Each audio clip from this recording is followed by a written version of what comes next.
warm welcome from myself and the broadcasting crew for joining us on ERi-TV English News Broadcast, bringing you the latest updates from around the world and the country, live from our headquarters in Asmara, and inviting you to stay with us is Have Anyone, your news anchor for this session. To begin with, I present you the major headlines. Eritrea participating at UN Tourism General Assembly. Dirt road renovation popular campaign. In our international report, US Senate passes deal aimed at ending longest ever government shutdown. And Latin American and Caribbean countries pledge cooperation on energy and environment with the EU. In today's domestic report, an Eritrean delegation led by Ms. Wayne Gares-Geher, charged the affair at the Eritrean embassy in Saudi Arabia, is participating in the 26th United Nations Tourism General Assembly being held in Riyadh, Saudi Arabia. The assembly is being conducted under the theme AI-powered tourism redefining the future. The assembly was officially opened by Al Said Ahmed Al Khatib, Saudi Arabia's Minister of Tourism. About 160 representatives of member countries, ministers and senior officials of international organizations are taking part. Addressing the assembly, Ms. Wayne expressed Eritrea's readiness and commitment to enhance sustainable tourism industry and strengthen cooperation with global and regional partners. At the event, Sheikh Nasser Al-Nowa was elected Secretary General of the United Nations World Tourism Organization for the 2026 to 2029 term. In another report, residents of Ana Andom, Adi Kharan and Adi Hargat administrative areas in the Tsorona subzone are conducting a popular campaign to renovate a dirt road that was damaged by flooding. According to the administrators of the respective areas, residents are carrying out the campaign 3 times per week, and so far over 18 kilometers of road has been renovated. Noting that the road renovation was significantly facilitated the daily activities of residents, Mr. Haile Mangasha, acting administrator of the subzone, commended the community's initiative. The residents, on their part, recommended the resumption of the Harat transportation service, which was suspended due to the damage of the road.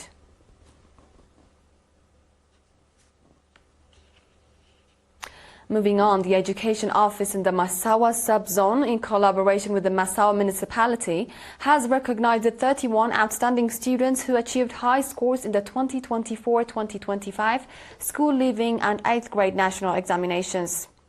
At a ceremony held on November 8, Mr. Ismail Saleh, head of the Education Office in the subzone, said that the awardees were those who scored between 3.0 and 4 GPA in the National School Leaving Examination and above 90 points in the 8th grade national examination. Commending the students' achievements as the result of their effort and the support of their parents and teachers, Mr. Haile Asfaha, administrator of the port city of Massawa, encouraged the awardees to continue striving for academic excellence. Similarly, Natnet Junior School in Asmara recognized 34 outstanding students who scored above 90 points in the 8th grade national examination.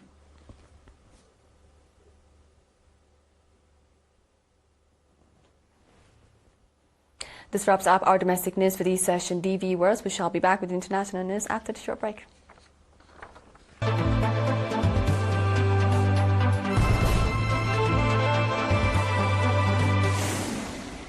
Welcome back.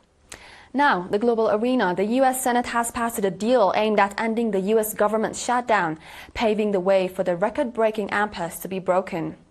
After a weekend of negotiations in Washington, a minority of Democrats joined with Republicans and voted in favor of an agreement. The vote is a procedural first step towards passing a compromise to fund the government since it ran out of money on October 1st.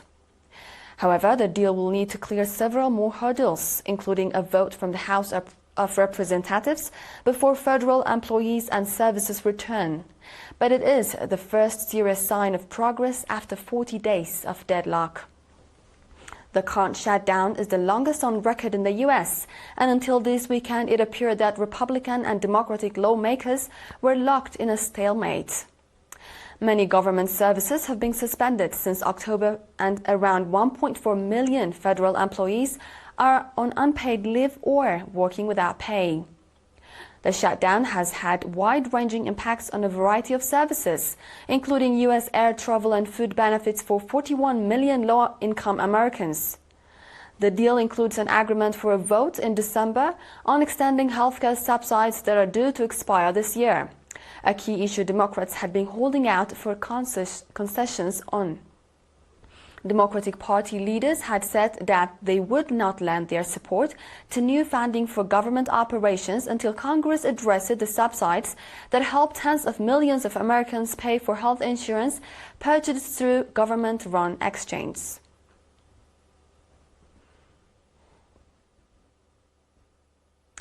The fourth summit between the Community of Latin American and Caribbean States, CELAC, and the European Union opened on Sunday in Santa Marta, Colombia, where the two sides issued a joint declaration on energy, environment, and energy transitions.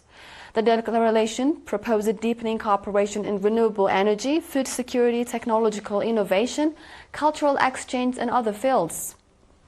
It also reaffirms that both sides adhere to the principles and purposes of the Charter of the United Nations, especially the sovereign equality of states, respect for territorial integrity and political independence, non-interference in the internal affairs of other countries, and peaceful settlement of disputes. The two-day event was co-chaired by Colombian President Gustavo Petro, whose country now holds the rotating presidency of the CELAC, and European Council President Antonio Costa. Brazilian President Luiz da Silva, Spanish Prime Minister Pedro Sanchez, Portuguese Prime Minister Luis Montenegro, and other heads of states or governments also attended the summit. In his opening speech, Colombian President Gustavo Petro called on all parties to adhere to dialogue and cooperation, uphold peace and justice, and jointly promote global democracy and sustainable development. The two sides agreed to hold the 5th EU-CELAC summit in 2027 in Belgium. In today's final report, an earthquake with a preliminary magnitude of 6.9 struck off the Sanriku coast in northeastern Japan at around 4:23 p.m. local time today, the Japan Meteorological Agency stated. The tremor originated at a depth of about 10 kilometers. While slight sea level change may occur, the Meteorological Agency said there is no risk of tsunami damage. The quake registered an intensity of 3 on Japan's seismic scale of 7 in several locations across the Tohoku region. No immediate injuries or damage have been reported. With this, we conclude our domestic and international report for this session. Dear viewers, before we finalize, I present you the major headlines once more. Eritrea participating at UN Tourism General Assembly. Dirt road renovation popular campaign. US Senate passes deal aimed at ending longest ever government shutdown. And Latin American and Caribbean countries pledge cooperation on energy and environment with EU. This was The World on Monday with ERi-TV English News broadcast. Dear viewers, from all of us here, thank you for joining. Join us again on our tomorrow's broadcast. Until then, stay well.